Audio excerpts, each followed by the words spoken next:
Bom Bom dia, dia. Júnior. Fernanda, Fred, Rafael, Marco Antônio Desculpa, Costa, ou Superman. a sua esposa é advogada também, né? Não, ela é bacharel. Bacharel, que legal. Qual é o seu nome? Marília. Marília, perdão. Desculpa, falha aqui minha, tá, pessoal? Imagina. Vamos lá. Tem uma denúncia que você fez, é isso mesmo? Deputado Federal Júnior Amaral, primeiro, obrigado por estar com a gente nessa manhã aqui e obrigado por estar explicando para nós o que é isso daqui. Olha só, a Arquidiocese de São Paulo proíbe transmissões de missas de Padre Júlio Lancelotti. Enquanto eu estiver por aqui, vamos rezar juntos, diz Lancelotti após proibição. As redes também não terão mais publicações. A Arquidiocese de São Paulo determinou a suspensão das transmissões das missas da paróquia São Miguel Arcanjo, que é liderada por ele. E a decisão foi comunicada por ele no último domingo, dia 14. E tem uma denúncia que você fez, Júnior Amaral. Eu acho que tem uma mão sua nisso daí? Não sei se pegou os cumprimentos aí, agora cumprimento todo mundo em geral. Agradecer pela participação aí, Marco. Sim, isso é resultado de uma ação nossa. Nós tivemos retorno do Vaticano no dia 24 de novembro. Eu fui só a ponte para tudo isso. Nosso gabinete apresentou à Embaixada do Vaticano uma denúncia formal, extensa, muito bem fundamentada, que foi elaborada pela Marília, que é minha esposa, e que há muito tempo se incomoda com a postura desse pseudo-sacerdote.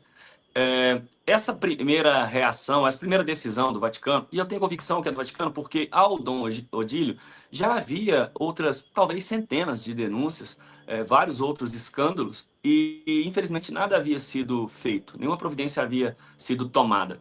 E nós procuramos alguns outros caminhos, inclusive de Estado, né? Entendendo como membro de poder, o deputado federal, diretamente à Embaixada do Vaticano, que é um Estado independente. E aí sim, nessa comunicação formal, nós tivemos resposta. Eu não tinha conhecimento até hoje de uma resposta formal do Vaticano a nenhuma outra origem, né, de denúncia. E logo na sequência, né, algumas semanas depois, essa decisão agora. Eu espero que essa seja apenas uma decisão. É uma grande vitória quando a gente leva em conta o contexto de todo o histórico desse padre, que sim, faz trabalhos sociais, mas que não pode de maneira nenhuma se esconder atrás de trabalhos sociais para promover proselitismo político e também se colocar no centro de tantos escândalos e de acusações graves envolvendo estupro, assédio sexual, estupro de menor, estupro de vulnerável. Então, para falar mais tecnicamente da denúncia, eu prefiro que a Marília fale, porque ela se debruçou nisso por muito tempo e fez algo extenso, com fundamento, como eu disse, e que, graças a Deus, tivemos o resultado esperado. Fantástico. Desculpa, pessoal, hoje eu tô com a macaca. Eu falei Júnior, é Júnior. É Júnior sem R. E eu vou falar uma coisa, e agora você vai me desculpar muito. Eu falo Júnior desde sempre. Não tem problema, não. É estranho demais. Eu sempre vi um R lá. Eu tenho que aproveitar que o Fred vai precisar sair para receber, inclusive, o Flávio Bolsonaro. Fred, tem uma pergunta para o Júnior e para a Marília, a esposa dele? Aí. Tinha me mutado aqui, ó, a censura. Pois eu acho que eu tenho mais um agradecimento, né? A gente sabe que o Lancelotti há muito tempo não tem sido exatamente o que a gente espera de um padre da Igreja Católica. Eu, como católico, né, tenho visto isso, tenho acompanhado isso há muito tempo. A atuação dele é hoje uma atuação 100% militante. Ele não prega o evangelho, ele não prega a palavra, ele não segue os preceitos. O que ele faz é simplesmente servir de relações públicas ali do PT para tentar contaminar a Igreja Católica. Mas se tivesse que tirar uma pergunta disso, eu acredito que seria se vocês também se sentem assim, se sentiram assim, e foi por isso que resolveram tomar essa decisão. Com certeza. Eu sou católica, né?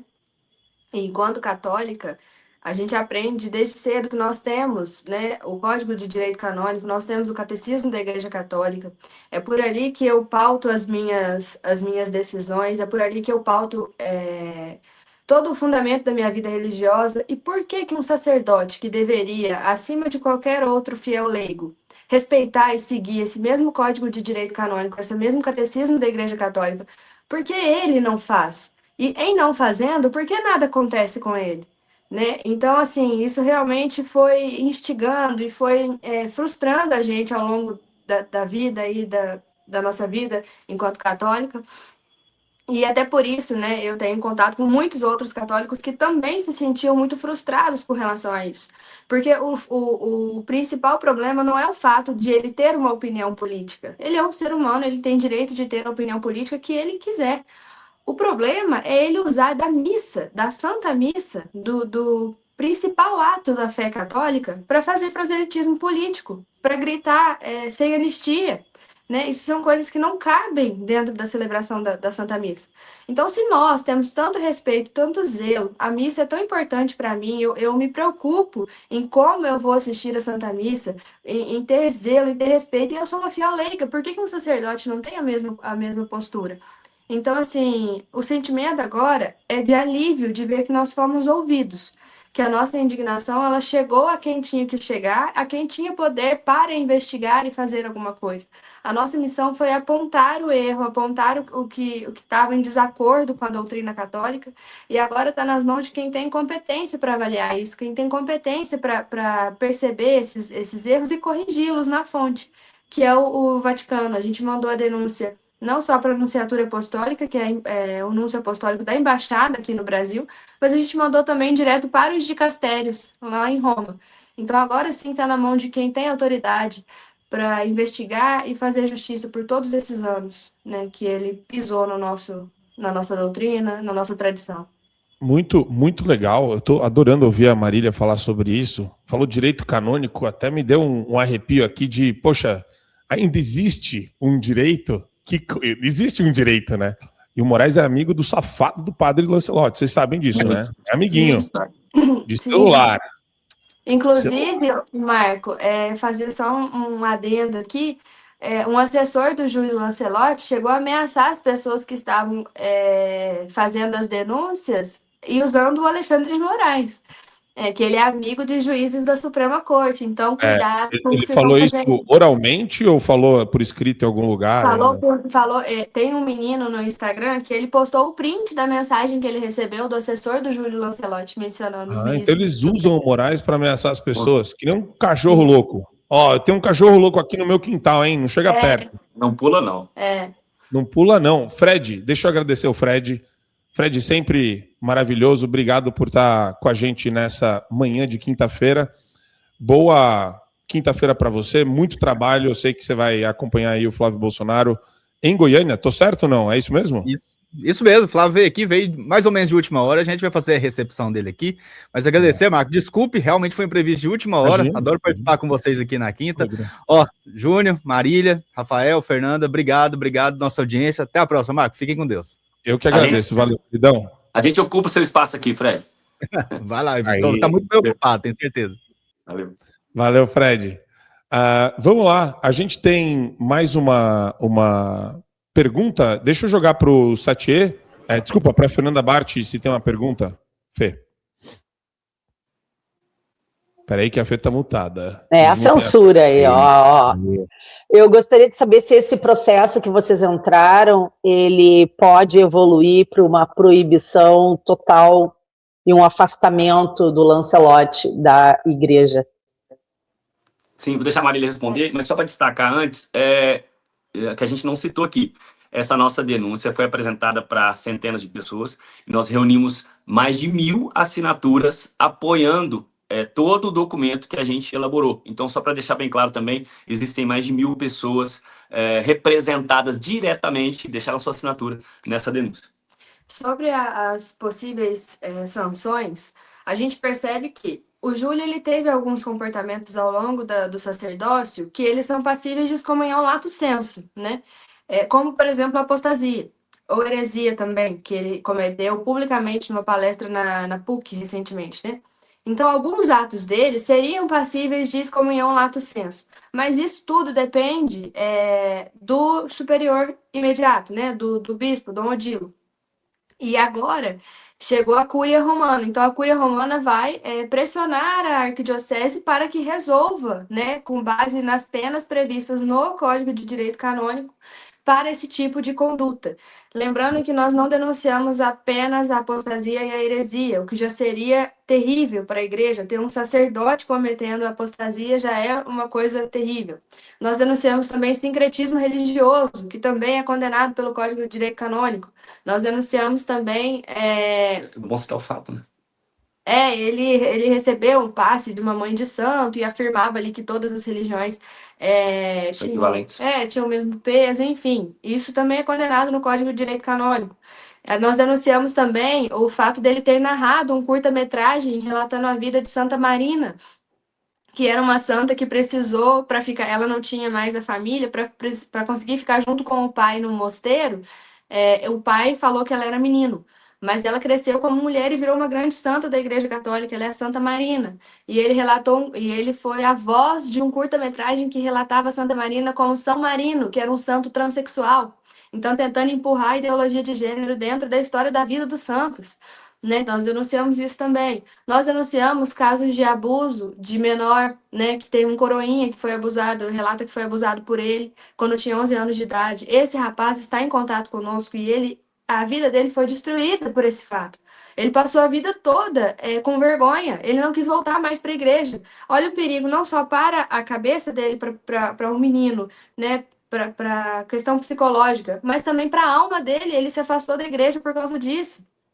Então, nós denunciamos isso também. E detalhe, nós estamos em contato com essas vítimas. Essas vítimas, elas depositaram na gente a confiança de fazer essa denúncia formal via embaixada, né, usando o mandato do Júnior para isso. Então, nós estamos em contato com essas vítimas. E depois da denúncia, apareceram mais 4 vítimas querendo relatar para a gente também, para ver se a gente dá prosseguimento. Então, o que a gente espera de agora para frente? Nós vamos refinar essa denúncia, nós vamos endossar ainda mais essa denúncia, partindo agora para as esferas civil e penal daquilo que é possível também no direito brasileiro. Nós sabemos que o direito tem predileção de punir pessoas que picham estátua, né, ao invés de pessoas de estuprador e de abusador, mas nós precisamos também usar esses recursos, né, da Justiça do Brasil também para investigar, porque daí nós vamos refinando a denúncia, nós vamos mandando tudo isso para o Vaticano, para eles também verem que não é um ato político somente. Nós não estamos usando o mandato do Júnior para fazer politicagem em cima disso. Até porque, com todo respeito e com muita franqueza, para mim, enquanto católica, é uma tristeza, é uma vergonha, sabe, ter que expor coisas tão pesadas de um sacerdote, de um líder religioso para mim. Então, é muito triste, é uma vergonha. Eu preferiria 1000 vezes não ter viralizado nos últimos dias, como foi esse caso do Júlio Lancelotti. Eu preferiria 1000 vezes não ter viralizado a ter que denunciar um sacerdote da minha própria igreja. Isso é muito triste. Então, não é um ato meramente político. É realmente um pedido de socorro. Eu sou católica e dentro da minha fé eu estou vendo pessoas pisando naquilo que a minha igreja representa.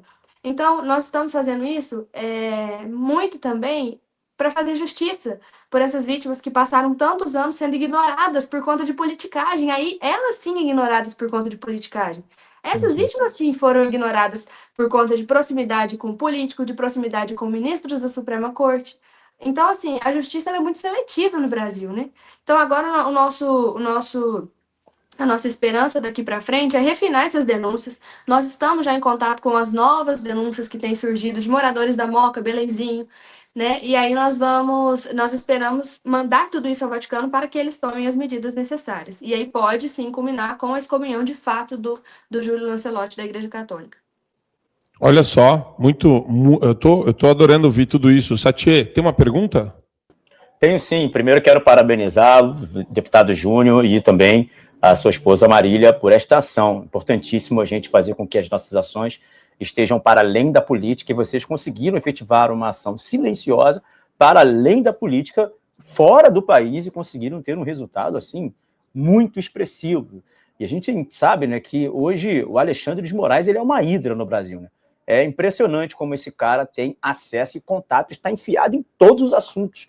Se você fala de banco, ele está lá. Se você fala de questões políticas, ele está lá. Jurídica, ele está lá. E agora religiosa, né? Até com o padre Júlio Lancelotti, esse cara tem tentáculos, né? É importantíssimo a gente frisar isso. E mesmo assim, vocês não temeram e vocês foram para cima e conseguiram obter um resultado absurdo. A pergunta que não quer calar é: e como será daqui para frente? Vocês estão prontos para algum tipo de represária ou algum tipo de perseguição vindo de Júlio Lancelotti e a sua influência dentro da igreja, porque, de certa forma, ele ainda exerce uma influência na CNBB, e também uma retaliação jurídica por intermédio do ministro Alexandre de Moraes? Vocês temem a essa represária?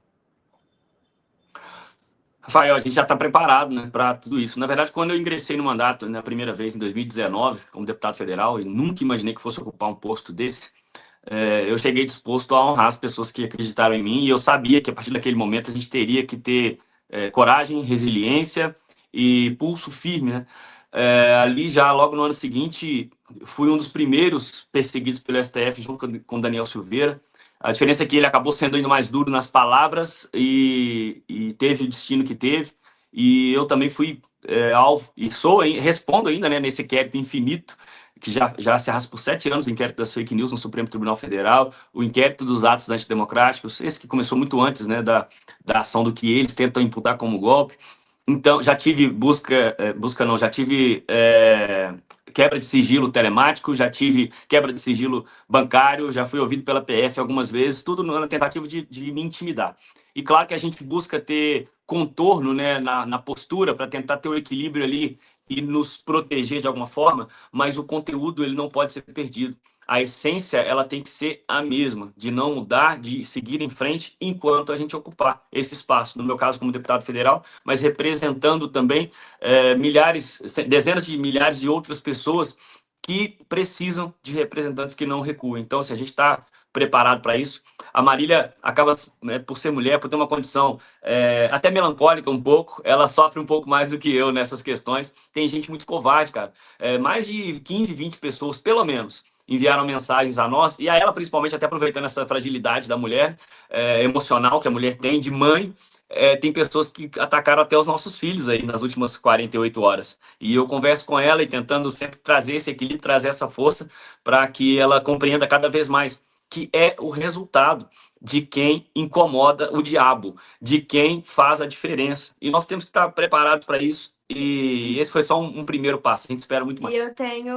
Eu concordo com o Júnior, mas não tem represália maior do que o que a gente já vem passando no Brasil, né? É verdade. Não tem punição maior do que ver o Daniel Silveira, que é um grande amigo, passar esses anos todos na cadeia. Não tem punição pior do que ver essa perseguição, quebra de sigilo, e eu ver o meu marido respondendo como se fosse um criminoso por fake news, por falar das urnas eletrônicas. Então, essa já é a punição que a gente está enfrentando há muito tempo no Brasil. Nada pode ser pior que isso, né? Então, da parte do Moraes e de todo esse sistema, a gente só... Eu especificamente, eu só peço a conversão deles e seria um grande testemunho, né, o Moraes convertido. Mas eu só peço a conversão dele, que ele reveja em tempo ainda toda essa injustiça que ele está cometendo com as pessoas de bem desse país, e de represália do Júlio, né, ou de outras pessoas, como eu fui, né, recebi aí muitas pragas, né, na internet nesses últimos dias do pessoal do Júlio Lancelotti. Por aí também você vê, não teve uma pessoa falando assim, eu vou rezar para que seja feita a justiça. Não, eu vou pedir para Exu destruir sua vida. Então essa foi a resposta que eu tive dos apoiadores do Júlio Lancelotti. Não temos esse tipo de coisa porque eu tenho muita confiança no Deus que eu acredito, no Deus que eu sirvo. Não tem maior que Deus, como é a frase, né? O próprio nome, Miguel, São Miguel. Quem como Deus? Ninguém como Deus. Então não adianta vir com ameaça e coisas espirituais, porque aqui eu sei a quem eu sirvo, aqui eu sei a proteção que eu tenho e que eu peço para minha família. Então eu não temo esse tipo de... E eu queria frisar um negócio aqui, Marília e Júnior, que é o seguinte... você tem algum assessor especializado em direito canônico? Você tem relacionamentos aprofundados em Roma? Ou vocês simplesmente, enquanto casal católico, se juntaram para denunciar? Tipo, acho que não tem nada de superpoder que você acessou enquanto deputado federal. Foi o trabalho da Marília, foi a força que você deu para ela para fazer a denúncia, e foi uma denúncia muito bem feita, né? É isso, no fundo. Quer dizer, E isso é interessante, pessoal, porque, primeiro, a gente tem a obrigação de parabenizar vocês pela iniciativa de denunciar. Olha a quantidade de barulho que a direita fez em volta desse tema. Quem denunciou? Vocês. Quem foi mais gente pode ter denunciado? Sim, mas quem fez a melhor denúncia? Vocês. Então, quer dizer, a gente tem que estimular esse comportamento. Isso é ativismo. Não é porque o Júnior é deputado federal que eles conseguiram que a denúncia fosse encaminhada, né? Algumas coisas com certeza podem ajudar, mas eu tenho certeza que o trabalho muito bem feito de vocês foi determinante. Marco, primeiro te agradecer pelo reconhecimento. Isso é mérito todo da Marília em relação a toda essa extensa fundamentação.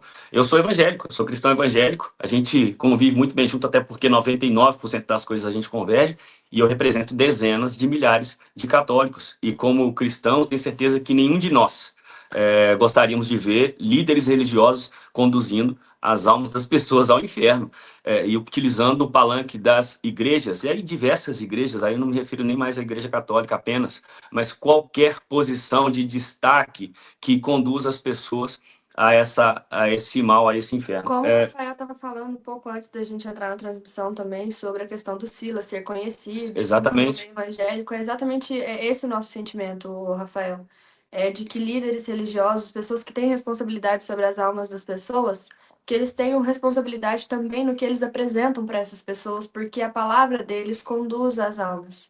E só para concluir a resposta, Marco, a gente não tem nenhum assessor especializado nisso, mas eu tenho uma esposa que eu vou te falar, desde que eu a conheço, eu já perdi a conta claramente de quantas... uma pessoa muito curiosa. É uma pessoa... Não, ela eu já perdi a conta de quantas madrugadas eu acordei e encontrei com ela estudando o catecismo da igreja, estudando a vida e a história de santos que marcaram época, que influenciaram.